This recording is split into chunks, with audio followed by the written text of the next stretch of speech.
It's poetry time. Who's excited? Today we're going to read two poems. So the ones that we're reading today are this one, For the New Year, 1981, and this one, The New Year. All right, so if you haven't seen this yet, I put this on and it shows all the poems we're going to read. It shows you some poetry terms. If you want to look them up and know what they are, go for it. And then on the back has the list of the poems that we're going to write. So these are the poems that are going to go into your poetry book. They are pretty specific. You shouldn't just try to randomly just put some poems in your poetry book. You should come with me and we'll write them together. I'll give you directions. I'll make a video for all the poems, and I'll also give you a slideshow so you can kind of see some examples and stuff. So let's get to it. All right, so the first one we're gonna do is this one. It's For the New Year, 1981, Denise Levertov.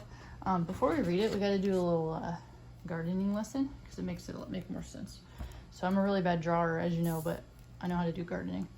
Okay, so this is the ground, and we're talking about irises because she talks about irises in the poem. So right now, irises are outside. You can actually see them outside my window. Right there, all that green stuff, those are irises. Mine are not flowering yet, but maybe yours are. So they're a green plant, and then they get little flowers on them, right? Mine are mostly yellow, but there's red and black and blue and all kinds of colors, purple. So, they've got roots underground. They come up every year. They're called a perennial because they come up every year. So if they keep growing and they get bigger and bigger, the flowers gets bigger, but then the roots get bigger too, right? So if the roots get tangled up, they can't grow anymore and they don't flower. So they stop making flowers because they're too tangly down here underground. The solution, which you may have seen your mom or grandma do, is you go out there with your shovel and you cut them into some pieces, and you give some to your neighbor, you give some to your friend, and then you replant them around your yard.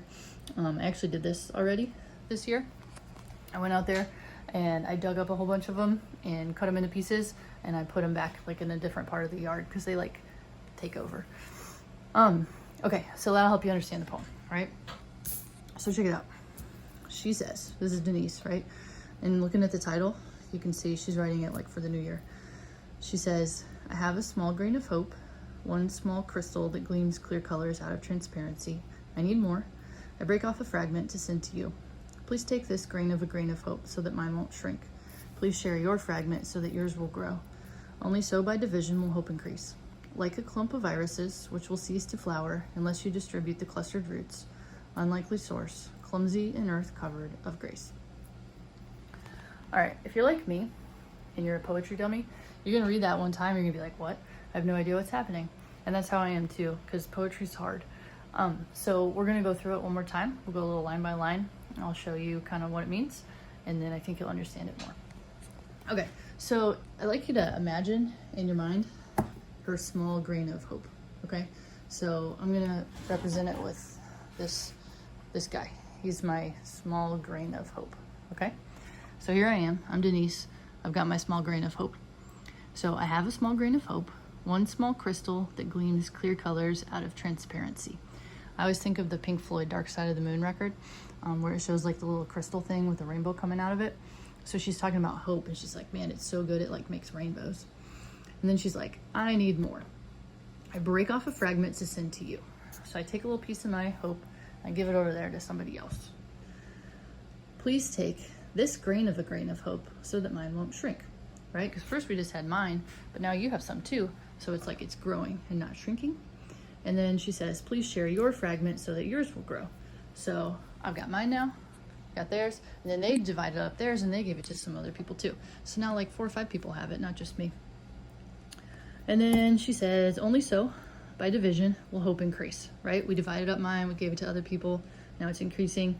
And then she compares it to the irises, okay? So the hope, she compares to the irises.